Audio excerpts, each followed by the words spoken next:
Hi friends, இந்த video வந்து நம்ம என்ன பார்க்க போகிறோம் அப்படின்னு கேட்டிங்கன்னா, இப்போ வந்து நம்மளோட தமிழ் சினிமாவில் 300 கோடி தொட்டை திரைப்படங்கள் இப்போ வந்து அஃபிஷியலான லிஸ்ட் வந்திருக்குங்க.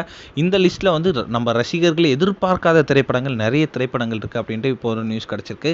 இந்த ஒரு விஷயத்தை பற்றி இந்த வீடியோ நம்ம டீட்டெயிலாக பேச போகிறோம்.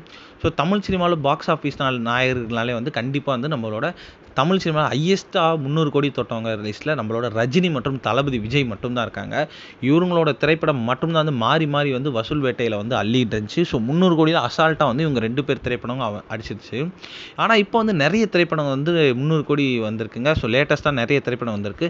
ஸோ அந்த ஒரு லிஸ்ட்டை பற்றி இந்த வீடியோ நம்ம டீட்டெயிலாக பார்க்க போகிறோம்.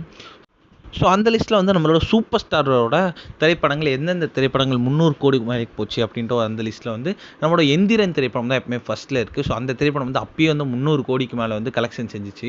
ஸோ அடுத்ததாக வந்து நம்மளோட கபாலி திரைப்படமும் வந்து 300 கோடிக்கு மேலே நம்ம சூப்பர் ஸ்டாரோட கலெக்ஷன் செஞ்சிச்சு. ஸோ அடுத்ததாக வந்து 2.0 வந்து நம்மளோட சூப்பர் ஸ்டாரோட நடிப்பில் ஸோ 300 கோடிக்கு மேலே கலெக்ஷன் பண்ணிச்சு. லேட்டஸ்ட்டாக வந்து ஜெயிலர் திரைப்படம் கூட அவருக்கு வந்து அவரோட கரியரில் 300 கோடிக்கு மேலே கலெக்ஷன் பண்ணிச்சுங்க. ஸோ அடுத்து நம்ம தளபதி விஜயோட நடிப்பில் வந்து ஸோ பிகில் வந்து ஃபர்ஸ்ட் டைம் வந்து அவருக்கு 300 கோடி கலெக்ஷன் பண்ணி கொடுத்துச்சு.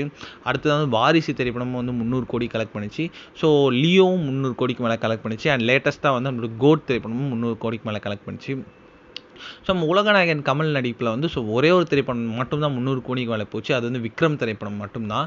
ஸோ பொன்னியின் செல்வன் 1 அண்ட் பொன்னியின் செல்வன் 2 இந்த 2 திரைப்படமும் வந்து ஸோ பெரிய திரைப்படம் அப்படின்றதுனாலே வந்து 300 கோடிக்கு மேலே போச்சு. ஏன்னா இது வந்து மல்டிபிள் ஸ்டார் ஆக்டர் நடிச்சதுனால வந்து இந்த திரைப்படம் கண்டிப்பாக 300 கோடிக்கு மேலே போனதெல்லாம் பெரிய விஷயம் இல்லை.